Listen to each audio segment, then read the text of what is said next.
Hello दोस्तों, स्वागत है आपका आपके अपने चैनल स्टडी वाई अभी पर। आज की वीडियो में हम फिजिक्स के बहुत ही महत्वपूर्ण क्वेश्चन करने वाले हैं जो कि बार बार एग्जाम में पूछे जाते हैं और पूछे गए हैं। तो वीडियो को पूरा जरूर देखना, आपको सभी एग्जाम में बहुत ही हेल्प मिलेगी। दोस्तों, यह क्लास नंबर 2 है। क्लास 1 में आपको पिछली वीडियो में करवा चुका हूँ। जिसने वह वीडियो नहीं देखी है तो फिजिक्स की प्ले लिस्ट में जाकर देख सकते हैं। दोस्तों, अगर ये आप ये वीडियो पूरी देख लेते हो तो आपको सभी क्वेश्चन दोस्तों इसमें से आने वाले हैं। तो वीडियो को पूरा जरूर देखना, आपको सभी एग्जाम में बहुत ही हेल्प मिलने वाली है। अगर भी आपको वीडियो पसंद आए तो वीडियो को लाइक और शेयर करना, चैनल को सब्सक्राइब कर लेना और कमेंट करके जरूर बताना है कि वीडियो आपको कैसी लगी। तो आइए शुरू कर लेते हैं वीडियो के फर्स्ट क्वेश्चन से। क्वेश्चन है हमारा, परमाणु भट्टी में न्यूट्रॉनों की गति को मंद करने के लिए किसका प्रयोग किया जाता है? सही आंसर हो जाएगा भारी जल और ग्रेफाइट का। वेरी वेरी इंपॉर्टेंट क्वेश्चन है, एग्जाम में बहुत ही बार पूछा गया है ये। तो याद रखना है आपको, परमाणु भट्टी में न्यूट्रॉनों की गति को धीरे करने के लिए, मंद करने के लिए भारी जल का प्रयोग किया जाता है और ग्रेफाइट का। ठीक है, याद रखना है आपको। दोस्तों, भारी जल का जो फॉर्मूला होता है रासायनिक सूत्र वो होता है D2O। ठीक है, याद रखना है आपको। आइए नेक्स्ट क्वेश्चन करते हैं। नाभिकीय रिएक्टर में होने वाली अभिक्रिया को नियंत्रण करने के लिए किसका प्रयोग किया जाता है? इंपॉर्टेंट क्वेश्चन है, डबल स्टार बना लीजिए इस पर भी। सही आंसर हो जाएगा कैडमियम और बोरॉन की छड़ का। कैडमियम बोरॉन की छड़ का प्रयोग किया जाता है नाभिकीय रिएक्टर में होने वाली अभिक्रिया को नियंत्रण करने के लिए। तो याद रखना है आपको, बोलना नहीं है। आइए नेक्स्ट क्वेश्चन करते हैं। सूरज उगते समय तथा डूबते समय लाल क्यों दिखाई देता है? वेरी वेरी इंपॉर्टेंट है, आपको डबल स्टार बना लेना है। तो सही आंसर क्या है? कम प्रकीर्णन और अधिक तरंग दैर्ध्य के कारण सूर्य उगते और डूबते समय लाल दिखाई देता है। याद रखना है आपको। दोस्तों, आपको क्वेश्चन देख के पता चल रहा होगा कि क्वेश्चन कितनी क्वालिटी के हैं और बहुत बार एग्जाम में पूछे गए हैं। ठीक है, और यही क्वेश्चन दोस्तों बार बार रिपीट हो रहे हैं। तो वीडियो को पूरा जरूर देखते रहिए और लाइक और शेयर करना बिल्कुल नहीं भूलना है। नेक्स्ट क्वेश्चन है, अंतरिक्ष यात्री को आकाश का रंग काला क्यों दिखाई देता है? तो सही आंसर क्या हो जाएगा? सूरज की किरणों के प्रकीर्णन के कारण अंतरिक्ष यात्री को आकाश का रंग काला दिखाई देता है। याद रखना है आपको, इंपॉर्टेंट क्वेश्चन हो जाएगा ये भी एग्जाम के लिए। आइए नेक्स्ट क्वेश्चन करते हैं। समुद्र का रंग नीला क्यों दिखाई देता है? तो याद रखना है, प्रकाश के प्रकीर्णन के कारण समुद्र का रंग नीला दिखाई देता है। याद रखना है आपको।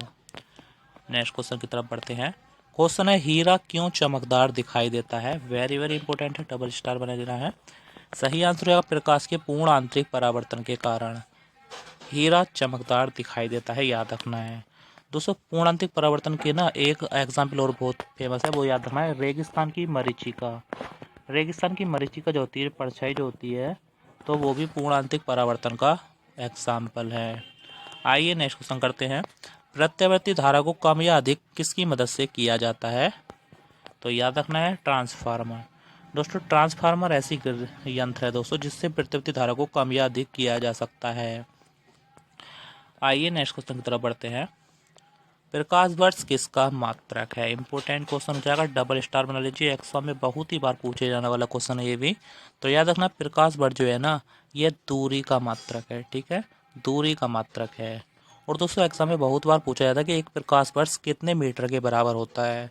तो याद रखना, एक प्रकाश वर्ष जो होता है ना, वो 9.46 गुणा 10 की पावर 15 मीटर के बराबर होता है। ठीक है, भूलना नहीं है आपको, याद रखना है ये इसकी वैल्यू भी।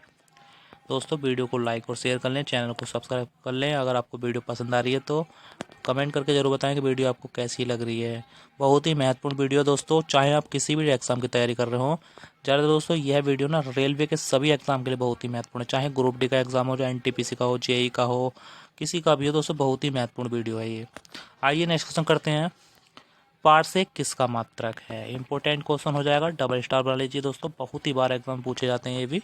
तो याद रखना है, पारसेक दूरी का मात्रक है और दोस्तों यह दूरी का सबसे बड़ा मात्रक है। ठीक है, एग्जाम में पूछा गया है कि दूरी का सबसे बड़ा मात्रक कौन सा होता है? तो याद रखना है, पारसेक। और दोस्तों, एक पारसेक जो है ना, ये 3.26 प्रकाश वर्ष के बराबर होता है। और दोस्तों, मीटर में बात की जाए तो एक पारसेक बराबर 3.06 गुणा 10 की पावर 16 मीटर होता है। याद रखना है आपको, दोनों ही वैल्यू बहुत ही महत्वपूर्ण है। आइए नेक्स्ट क्वेश्चन करते हैं। हाइग्रोमीटर से किसका मापन किया जाता है? तो याद रखना है, आर्द्रता का। दोस्तों, जो आर्द्रता होती है उसका मापन हाइग्रोमीटर से किया जाता है। आर्द्रता मापी इसको हिंदी में कहते हैं। ठीक है, याद रखना है आपको। नेक्स्ट क्वेश्चन करते हैं, आकाश का रंग नीला क्यों दिखाई देता है? इंपॉर्टेंट क्वेश्चन हो जाएगा, डबल स्टार बना देना है आपको। तो सही आंसर प्रकाश के प्रकीर्णन के कारण। दोस्तों मैंने पिछले क्वेश्चन करवाया था कि समुद्र का रंग नीला क्यों दिखाई देता है, और यह है आकाश का रंग नीला। दोनों में ही नीले की बात की गई है, तो याद रखना प्रकाश के प्रकीर्णन के कारण हुआ है ये। आइए नेक्स्ट क्वेश्चन करते हैं, कौन सी तरंगे निर्वात में गमन नहीं कर सकती, यानी निर्वात में नहीं चल सकती हैं? तो याद रखना है ध्वनि तरंगे। दोस्तों ध्वनि तरंगों को अनुदैर्घ्य तरंग भी कह सकते हैं, तो ये निर्वात में नहीं जा सकती, याद रखना है आपको, ठीक है, बोलना नहीं है आपको। आइए नेक्स्ट क्वेश्चन करते हैं, प्लेवन का नियम किस वैज्ञानिक ने दिया था? वेरी वेरी इंपॉर्टेंट है, आपको डबल स्टार बनाना। एग्जाम में बहुत ही बार पूछा गया है दोस्तों, ग्रुप डी में बहुत बार आया हुआ है क्वेश्चन। तो याद रखना आर्किमिडीज ने। आर्किमिडीज दोस्तों ग्रीस के वैज्ञानिक थे, इन्होंने प्लेवन का नियम दिया था, याद रखना है आपको। लॉ ऑफ फ्लोटिंग इंग्लिश में कहते हैं इसे, ठीक है, प्लेवन का नियम। आइए नेक्स्ट क्वेश्चन कर लेते हैं। नेक्स्ट क्वेश्चन है, किसी वस्तु के द्रव्यमान और वेग के गुणनफल को क्या कहते हैं? तो याद रखना है, किसी वस्तु के द्रव्यमान और वेग के गुणनफल को समवेग कहते हैं। समवेग को पी से प्रदर्शित करते हैं और इसका फॉर्मूला होता है पी बराबर एम गुणा बी, ठीक है, याद रखना है।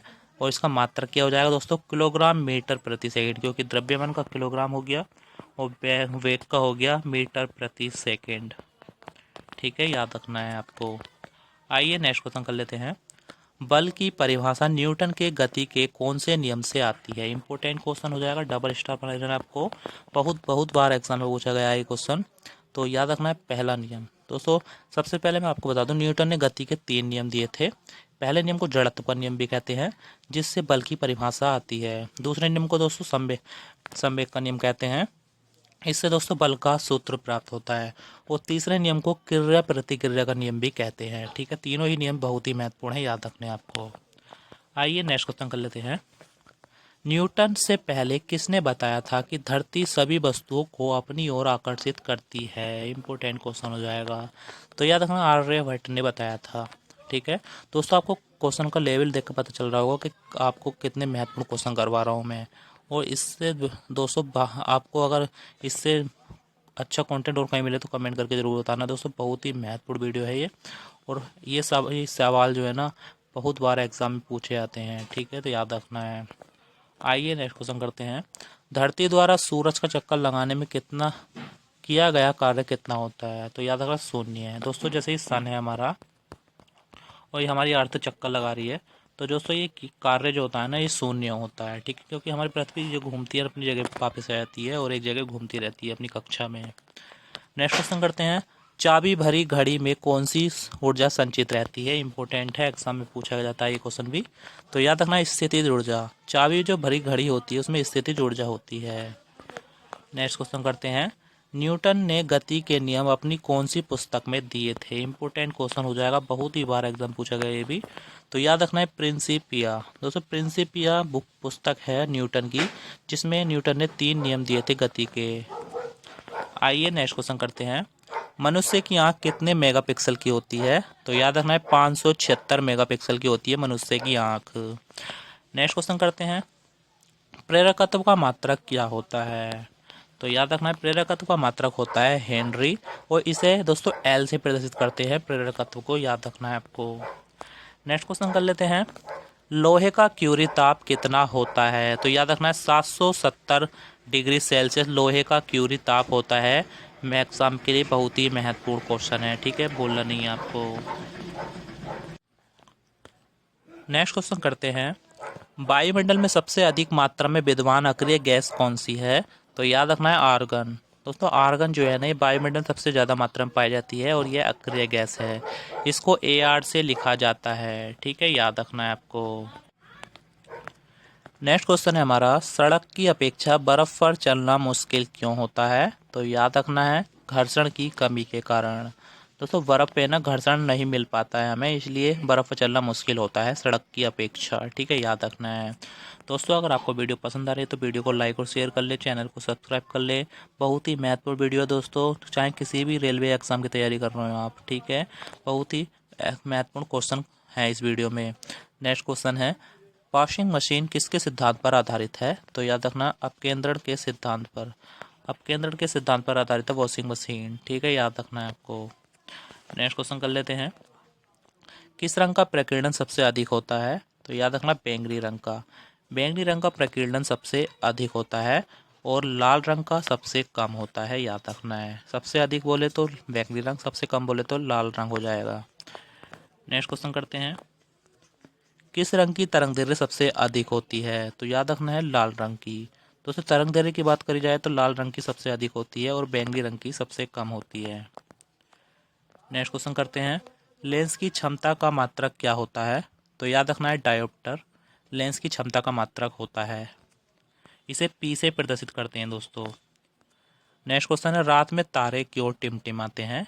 तो याद रखना है प्रकाश के अपवर्तन के कारण रात में तारे टिमटिमाते हैं। इंपॉर्टेंट क्वेश्चन है, एग्जाम में पूछा गया है बहुत बार। नेक्स्ट क्वेश्चन करते हैं।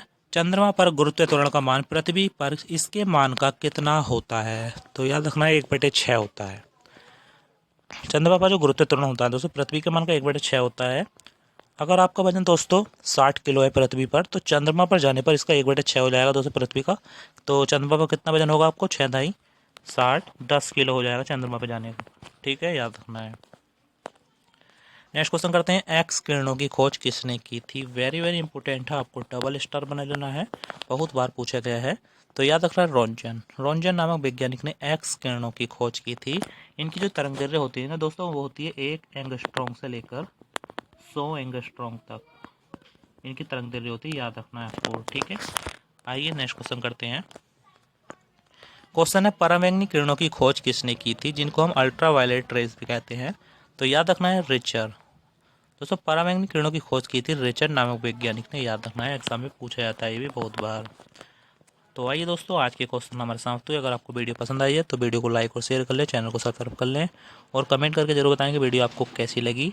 तो वीडियो देखने के लिए बहुत बहुत धन्यवाद। मिलते हैं नेक्स्ट वीडियो में, तब तक के लिए जय हिंद, जय भारत।